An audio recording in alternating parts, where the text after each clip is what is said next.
2026, si, comme beaucoup de responsables sont même des chrétiens, et même chrétiens catholiques, même comme beaucoup sont en prison, vraiment, c'est pour dire qu'il faut aussi réfléchir dans ce sens-là. Que 2026, c'est une année de joie, c'est une année de paix. Libérez les prisonniers, ouvrez les prisons. Ceux qui sont injustement en prison, libérez-les pour que la paix revienne dans le pays, que la joie soit dans le cœur des familles, etc. On parle de code électoral, ils sont là. Mais c'est quoi? Les gens disent pour dire que mais faites des élections justes. Que les gens s'asseyent pour définir quelque chose que vraiment le meilleur doit gagner et on la paix. Certains refusent. Pourquoi quand les gens vont manifester, on les met en prison? Je dis, hein, c'est quoi? C'est quoi ça? C'est quoi? Vous voulez la paix pour le pays? Vous voulez quoi? C'est la guerre? Qu'est-ce que vous voulez là? C'est même quoi là?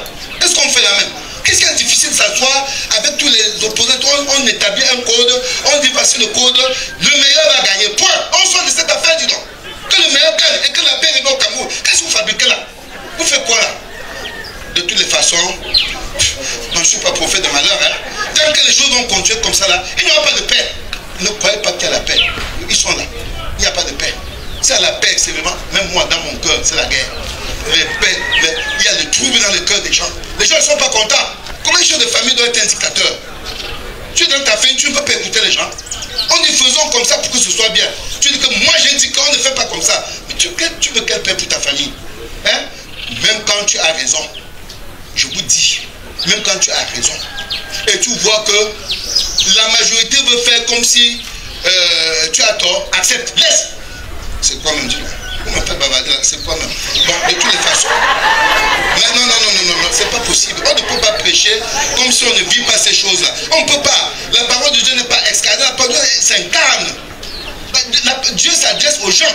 Dieu ne s'adresse pas aux arbres. Hein, Dieu s'adresse aux gens pour que les gens changent leur conduite.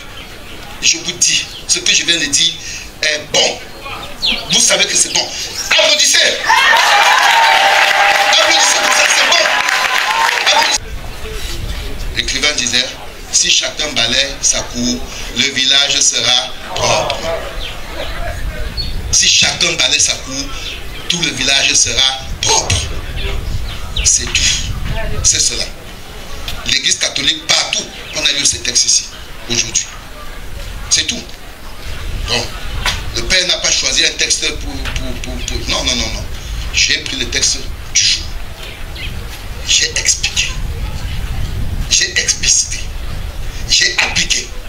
C'est ça, le processus dominique. Le processus d'exhortation. C'est cela. Vraiment, que le Seigneur notre Dieu soit avec nous et nous comble de ses bénédictions. Loué soit Jésus-Christ. L'appel d'un homme de Dieu résonne comme un cri de désespoir et de justice dans un Cameroun profondément marqué par des tensions sociales, politiques et économiques. Dans ses récentes déclarations, cet homme de Dieu met en lumière deux enjeux majeurs pour l'avenir du pays.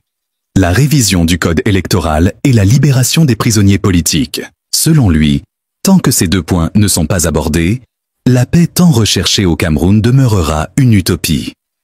À travers cet éditorial, il devient crucial d'examiner ces questions essentielles et de comprendre pourquoi elles sont au cœur du débat national. Le code électoral camerounais a longtemps été critiqué pour son manque de transparence, d'équité et de représentativité. Beaucoup estiment que ce cadre juridique a été conçu pour favoriser une certaine partie du spectre politique, plutôt que pour garantir des élections libres et justes. Ce sentiment est largement partagé par une grande majorité de la population, qui voit dans les élections une occasion de renouveler le leadership, mais aussi de donner une voix aux citoyens souvent ignorés par un système politique qui semble figé. La révision du code électoral est donc vue par de nombreux Camerounais comme une condition sine qua non pour garantir la crédibilité et l'équité des prochaines élections. Les électeurs réclament une transparence totale dans les processus électoraux, une inscription sur les listes électorales qui ne soit pas manipulée, des résultats qui ne soient pas truqués, et un environnement politique qui permette à tous les candidats, qu'ils soient issus de l'opposition ou du pouvoir, de concourir dans des conditions d'égalité. Cette révision est aussi une exigence pour permettre une réelle compétition démocratique, dans laquelle les partis politiques pourront se mesurer sans crainte d'irrégularité ou de fraude. Le refus de réformer le code électoral semble, aux yeux de l'opposition et de la société civile, un frein à la démocratisation du pays. Il est perçu comme une tentative de maintenir en place un système politique qui profite à une petite élite au détriment de la majorité. C'est ici que l'homme de Dieu, dans son appel, touche une corde sensible. La crainte d'une stabilité construite sur des pratiques non démocratiques. La réforme du code électoral est donc indispensable pour éviter un fossé grandissant entre les gouvernants et le peuple. L'autre aspect majeur de l'appel de cet homme de Dieu concerne la libération des prisonniers politiques. Le Cameroun, comme de nombreux pays africains, a été marqué par des arrestations de figures politiques et de leaders d'opinion qui se sont opposés au pouvoir en place.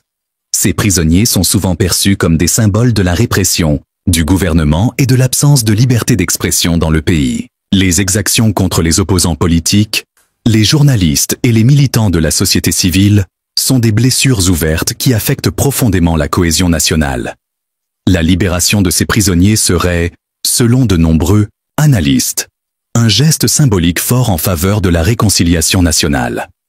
Elle permettrait de montrer que le gouvernement est prêt à dialoguer avec ses détracteurs et à aller au-delà des conflits politiques. C'est un geste qui pourrait apaiser les tensions internes et amorcer une véritable dynamique de paix. En l'absence de cette libération, le risque est de voir se renforcer un climat de méfiance, de division et de radicalisation, non seulement entre les élites politiques, mais aussi au sein de la population camerounaise. Les prisonniers politiques ne sont pas seulement des individus détenus. Ils sont devenus des symboles de la lutte pour la liberté, la démocratie et la justice. Leur libération ne signifierait pas une défaite pour le pouvoir en place, mais plutôt un signe de sagesse et d'ouverture. C'est un moyen de montrer que le pays est prêt à tourner la page de l'intolérance politique et à s'engager sur la voie de la réconciliation. Les propos de l'homme de Dieu ne sont pas à prendre à la légère. Il prévient que sans la révision du code électoral et la libération des prisonniers politiques, la paix au Cameroun sera de plus en plus illusoire. Le pays traverse une période de turbulence où les divisions internes sont de plus en plus visibles, notamment entre les différentes communautés, entre l'opposition et le pouvoir, et même au sein de la société civile elle-même.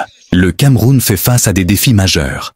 La crise anglophone qui déchire certaines régions du pays, une situation économique difficile, des inégalités sociales croissantes et une gouvernance perçue comme autoritaire. Dans ce contexte, la révision du code électoral et la libération des prisonniers politiques ne sont pas seulement des exigences légales ou politiques. Elles sont des impératifs pour maintenir la paix et l'unité nationale. Le dialogue social et politique est crucial pour éviter une escalade des tensions et pour garantir